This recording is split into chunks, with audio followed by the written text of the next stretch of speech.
할렐루야. 사랑하는 약대교회 성도 여러분, 11월 9일 영상 새벽기도 시작하려고 합니다. 월요일인데요. 어떻게 일어날까요? 하나님 사랑합니다. 나는 소중한 사람, 모든 게 다 잘 될 걸 믿습니다. 한번 다시 할까요? 하나님 사랑합니다. 나는 소중한 사람, 모든 게 다 잘 될 걸 믿습니다. 우리 기도하실까요? 오직 너희는 택한 족속이요 왕같은 제사장들이요 거룩한 나라요 그의 소유된 백성이니 이는 너희를 어두운 데서 불러내어 그의 기이한 빛에 들어가게 하신 자의 아름다운 덕을 선전하게 하려 하심이니라. 사랑해 주님, 나는 하나님의 택한 족속 왕같은 제사장인 참 하나님의 자녀요 귀하고 소중한 사람인 것을 하나님 주님의 은혜 안에서 발견하는 하루 되게 하시옵소서. 예수님의 이름으로 기도합니다. 아멘. 오늘 읽을 말씀은 요한복음 5장 말씀입니다. 예수님이 베데스다 연못에서 38년 된 병자를 고쳐주시죠. 그런데 자리를 들고 걸어가라고 해서 기적이 일어나는데 하필 안식일이었습니다. 바리새인들이 안식일에 이거 자리를 들고 걸어간 게 일이라고 안식일을 범했다고 시비를 걸기 시작하는 것, 이 일로 예수님이 신성 모독자로 취급을 받게 됩니다. 또 예수님은 복음을 전하시죠. 내 말을 듣고 또 나를 보내신 이를 믿는 자는 영생을 얻었고 심판에 이르지 아니하리니 사망에서 생명으로 옮겨졌다고 가르치시면서 성경 말씀이 예수님 자신에 대해서 증언하고 있음을 말씀해주고 있습니다. 오늘 베데스다 연못에 대한 이야기 말씀으로 나눌 텐데요. 2000년 전 예루살렘 베데스다 연못에 아주 희한한 전설이 있습니다. 천사가 물을 휘저어 줄 때 물속에 들어간 사람은 어떤 병이라도 낫게 된다는 전설이죠. 그래서 베데스다 연못가에는 병 낫기를 원하는 사람들이 모였습니다. 뚫어지게 연못을 보죠. 왜냐하면 눈을 뗄 수도 없는 이유는 물이 움직이는 시간이 잠깐이기도 하지만 물이 움직일 때 가장 먼저 들어간 사람만 한 사람만이 병이 낫기 때문에 그렇습니다. 베데스다라고 하는 말은 벳에스다 이 두 말의 합성어인데 벳은 집이라는 뜻이에요. 베들레헴, 떡집 뭐 이렇게 집이라는 뜻이고요. 에스다라고 하는 건 자비예요. 그러니까 베데스다라고 하는 건 자비의 집이라는 뜻을 가지고 있습니다. 여러분, 자비라고 하는 거는 아주 연약하고 불쌍하고 이런 사람에게 베풀어지는 것이 자비. 그런데 베데스다 연못은 자비의 집이라는 이름을 가지고 있지만 여기 경쟁에서 살아남은 한 사람, 가장 물에 먼저 도착한 성공하는 그 1인만, 한 사람만 병이 났습니다. 그러니까 자비의 집이기 어려운 것이죠. 여러분, 베데스다에 하나둘씩 사람들이 환자들이 모여서 각각의 자기의 사연과 아픔을 서로 이야기하면서 이웃이 됩니다. 그런데 물이 움직이는 순간 서로 이웃하던 사람들은 치열한 경쟁자가 되고 말죠. 왜 그런가요? 딱 한 사람만 고침을 받기 때문에 그렇습니다. 이 무자비한 집에 무자비한 희생자가 등장하는데 오늘 요한복음 5장 5절이에요. 거기 38해 된 병자가 있다. 38년간이나 연못가에서 세월을 보내야 했습니다. 먼저 온 순서대로 줄 서서 기다리다가 물에 들어간다면 30년 전에 이미 나아서 자리를 떠났을 거예요. 근데 베데스다 연못은 고참 순서가 없어. 물이 움직일 때 먼저 들어가는 사람이 장땡인 거예요. 38년 된 이 병자는 매번 옷만 적실 뿐이었어. 사람이 병이 오래되면 몸만 아픈 게 아니에요. 마음까지 병들게 됩니다. 바로 이때 예수님이 등장하셔서 다른 사람 다 지나치고 38년 된 병자에게 다가가셔서 그 누운 것을 보시고 내가 낫고자 하느냐? 내가 낫고 싶으냐? 예수님이 건넨 이 따뜻한 한마디에 마음속에 숨겨둔 원망이 툭 튀어나옵니다. 물이 움직일 때 나를 연못에 넣어줄 사람이 없어서 내가 가는 동안 다른 사람이 먼저 내려갑니다. 예수님, 사실 이 연못에서는 제가 참 최고 고참인데 누구도 나에게 양보해 주지 않습니다. 오랜 질병은 마음에 미움과 분노만 쌓아놓았습니다. 예수님이 요한복음 5장 8절에 예수께서 이르시되 일어나 내 자리를 들고 걸어가라. 그 사람이 곧 나와서 자리를 들고 걸어가. 우리는 누구나 38년 된 병자, 아니 그 이상의 병자들이죠. 물론 저는 38년 넘게 육신의 질병을 달고 살지는 않았어요. 그런데 30년 넘게 저는 제 모난 성품을 붙들고 씨름하며 살아왔습니다. 예수님을 만나지 않았더라면 저는 자기 성질 때문에 망가진 인생을 살고 있었을 것입니다. 모나고 일방적인 성품 때문에 아내와 불행한 인생을 살았을 것입니다. 불행한 가정에서 제 자녀들은 삐뚤어진 청소년기를 보내고 있었을 것입니다. 여러분, 30년 넘게 붙들고 있는 고질적 문제는 무엇인가요? 내가 어쩔 수 없는 내 성격의 문제를 달고 살고 있지는 않으시나요? 이 못난 성질 때문에 직장에서도 갈등하고 가정에서도 불행하게 살아가는데 이 성질 아직도 떨어버리지 못한 채 다른 사람만 원망하고 살아가고 있습니까? 38년 된 병자입니다. 30년 넘게 가난을 달고 살면서 좌절과 절망의 세월을 한숨처럼 살아가고 있지는 않으신가요? 속 터지는 배우자 때문에 버릴 수도 없고 살 수도 없고 날마다 서로 포기한 채 평생을 살고 있지는 않습니까?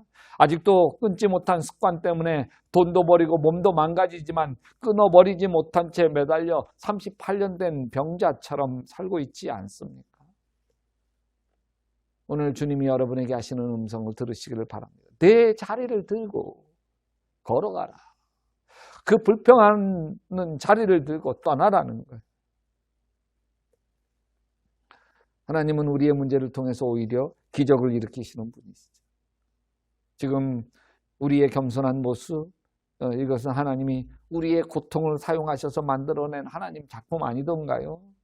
나는 내가 겪어야 했던 고난, 가난, 갈등, 어려움 때문에 좀 더 겸손해졌고 그 고통 때문에 좀 더 강해졌고 고통 때문에 좀 더 믿음의 사람, 지혜의 사람이 되어 있지 않던가요? 여러분, 베데스다의 자리를 깔고 있는 한 불평과 원망은 사라질 길이 없습니다. 여러분, 예수님 만나시기를 바랍니다. 주님을 만나면 베데스다를 떠날 수 있습니다. 하나님이 나를 얼마나 사랑하시는지, 하나님에게 내가 얼마나 소중한 사람인지 맛보고 나면 베데스다에 깔았던 자리를 들고 떠날 수 있습니다. 38년 된 병자는 베데스다에 폈던 자리를 떠나면서 기적이 일어납니다. 예수님이 소망인 것.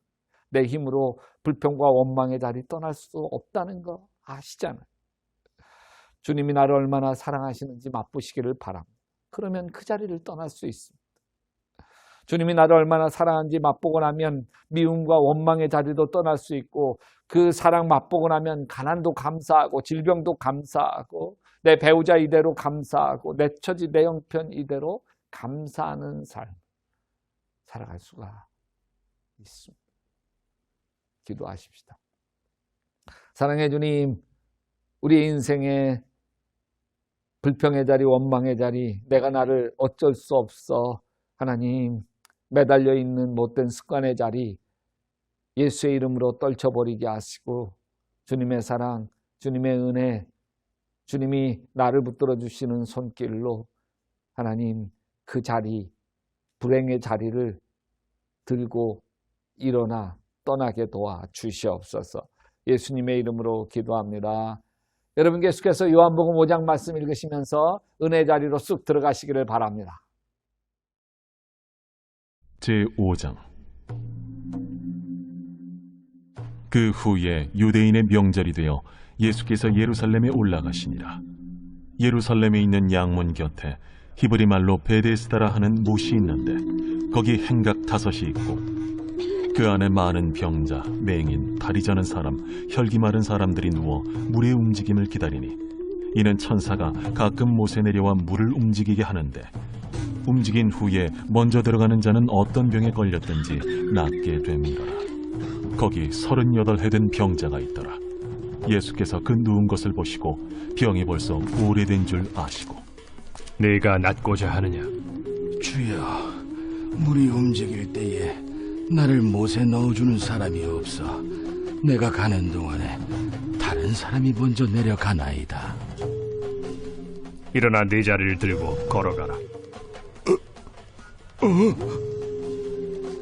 그 사람이 곧 나아서 자리를 들고 걸어가니라. 이날은 안식일이니 유대인들이 병 나은 사람에게 안식일인데 네가 자리를 들고 가는 것이 옳지 아니하니라. 나를 낫게 한 그가 자리를 들고 걸어가라 하더라. 너에게 자리를 들고 걸어가라 한 사람이 누구냐? 고침을 받은 사람은 그가 누구인지 알지 못하니 이는 거기 사람이 많으므로 예수께서 이미 피하셨습니다. 그 후에 예수께서 성전에서 그 사람을 만나 이르시되 보라, 네가 나았으니 더 심한 것이 생기지 않게 다시는 죄를 범하지 말라. 그 사람이 유대인들에게 가서 자기를 고친 이는 예수라 하니라. 그러므로 안식일에 이러한 일을 행하신다 하여 유대인들이 예수를 박해하게 된지라. 예수께서 그들에게 이르시되 내 아버지께서 이제까지 일하시니 나도 일한다. 유대인들이 이로 말미암아 더욱 예수를 죽이고자 하니 이는 안식일을 범할 뿐만 아니라 하나님을 자기의 친아버지라 하여 자기를 하나님과 동등으로 삼으심이라라. 그러므로 예수께서 그들에게 이르시되 내가 진실로 진실로 너희에게 이르노니 아들이 아버지께서 하시는 일을 보지 않고는 아무것도 스스로 할 수 없나니 아버지께서 행하시는 그것을 아들도 그와 같이 행하느니라. 아버지께서 아들을 사랑하사 자기가 행하시는 것을 다 아들에게 보이시고 또 그보다 더 큰 일을 보이사 너희로 놀랍게 여기게 하시리라. 아버지께서 죽은 자들을 일으켜 살리심같이 아들도 자기가 원하는 자들을 살리느니라.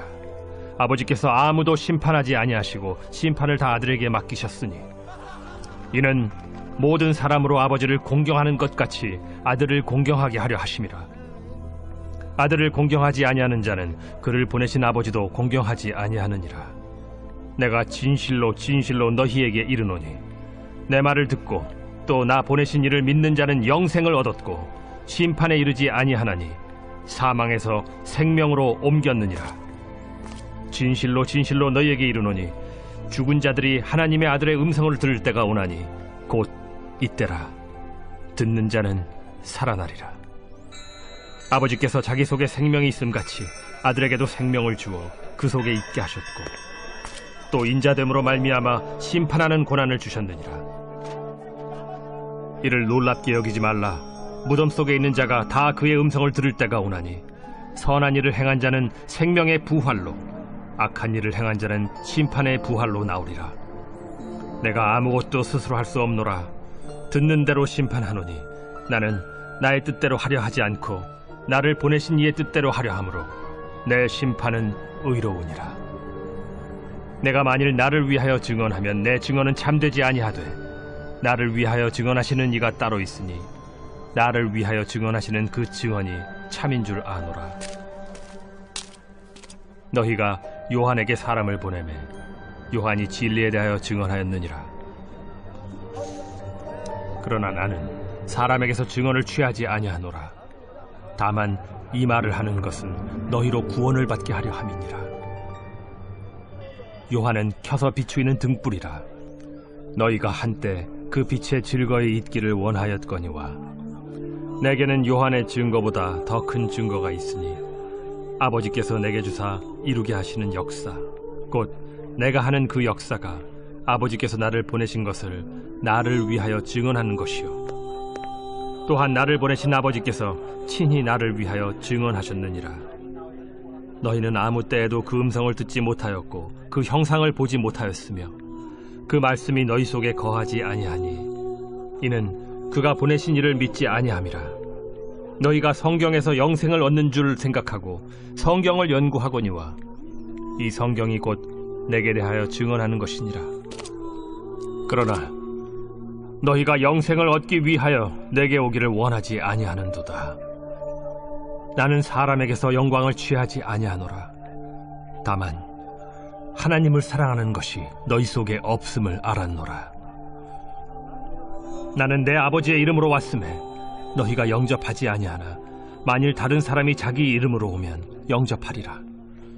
너희가 서로 영광을 취하고 유일하신 하나님께로부터 오는 영광은 구하지 아니하니 어찌 나를 믿을 수 있느냐? 내가 너희를 아버지께 고발할까 생각하지 말라.